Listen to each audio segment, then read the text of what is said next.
Papaano ba kumuha ng National Police Clearance ang isang OFW, seaman, bedridden at PDLs?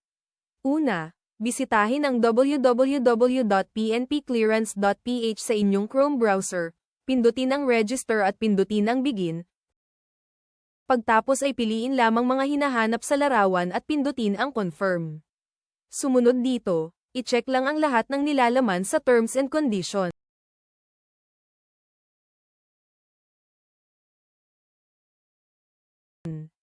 At sa huli ay pindutin ang I agree. Dito naman ilagay ang inyong email address at gumawa ng password na may kombinasyon ng isang malaking letra, isang maliit na letra, isang numero at isang special character na may bilang na hindi bababa sa 12. Sa parteng ito iwasan ang magkamali sa inyong pangalan at kung ano ang nasa inyong birth certificate ang pagbabasihan. At pindutin ang register, suriin muli kung tama ang mga detalye bago pindutin ang save. Pagkatapos ay mag-login sa website gamit ang inyong ginawang account. At kung umabot sa parteng ito ng video baka pwede namang paki-like ang video at mag-subscribe bilang suporta sa aking channel. Maraming salamat. At ngayong nailogin mo na ang iyong account, piliin lamang ang clearance certification. Makikita dito ang mga pupwede lamang makakuha nito. Unahin natin ang Filipino citizen working, based in other country o foreign nationals na bumisita sa Pilipinas. Pagkapili mo nito, ilagay lamang ang iyong dahilan o purpose kung bakit ka kukuha. Sumunod dito ay ang iyong address kung nasaan ka ngayon. Sumunod nito ang hahanapin naman ay ang mga dokumento kagaya ng selfie kasama ang iyong government-issued ID, bio page ng iyong passport na naka-PDF format, pahina ng passport na kita ang entry, exit stamp ng Bureau of Immigration sa PDF format din, company ID ng kumpanya o residential ID mo sa ibang bansa o kumpanya, at isang valid ID mo dito sa Pinas para sa validation ng iyong address. Sumunod dito ay ang pagbabayad, pindutin lamang ang land bank para lumabas ang presyo, pindutin ang next at sa huli pindutin ang save appointment. Hintayin lamang na aprubahan ng processor o verifier ang iyong request at tignan na lamang sa website kung pwede na itong i-download. Pagkat-post nito ay print mo na lang siya sa A4 size na bond paper. Okay, sumunod naman natin talakayin ay ang bedridden. Una, ang dahilan kung bakit ka kukuha ng National Police Clearance, tapos pindutin ang next. Sa step 2, mag-upload ng dokumento na kagaya ng selfie na hawak ang isang government-issued ID o dyaryo na kita ang front page at date. Kopya ng medical certificate o barangay health certificate na naka-PDF format. Isang valid ID o barangay residency certificate, muli ito ay naka-PDF format.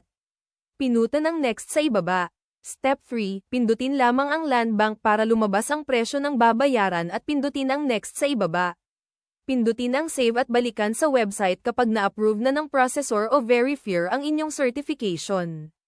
Kung ito ay available na i-print lamang sa A4 size na bond paper. Okay, sumunod naman natin talakayin ay ang petitioner. Una, ang piliin sa mga pagpipilian ang inyong dahilan kung bakit ka kukuha ng National Police Clearance, tapos pindutin ang next. Sa step 2, mag-upload ng dokumento na kagaya ng selfie na hawak ang isang government-issued ID o dyaryo na kita ang front page at date. Kopya ng Certificate of Detention o Certificate of Rehabilitation na naka-PDF format. Isang valid ID o barangay residency certificate, muli ito ay naka-PDF format. Pinutan ang next sa ibaba. Step 3, pindutin lamang ang land bank para lumabas ang presyo ng babayaran at pindutin ang next sa ibaba. Pindutin ang save at balikan sa website kapag na-approve na ng processor o verifier ang inyong certification. Kung ito ay available na i-print lamang sa A4 size na bond paper. Okay, sumunod naman natin talakayin ay ang deceased. Una, ang mga detalye na ilalagay mo ay ang information ng namatay na. Kagaya na lang ng kanyang apelyido, pangalan, kasarian at relasyon sa kinukuha ng National Police Clearance, tapos pindutin ang next. Sa step 2, mag-upload ng dokumento na kagaya ng pruweba ng inyong relasyon sa namatay. Kopya ng death certificate na naka-PDF format. Isang valid ID ng namatay, muli ito ay naka-PDF format. Pinutan ang next sa ibaba. Step 3, pindutin lamang ang land bank para lumabas ang presyo ng babayaran at pindutin ang next sa ibaba. Pindutin ang save at balikan sa website kapag na-approve na ng processor o verifier ang inyong certification.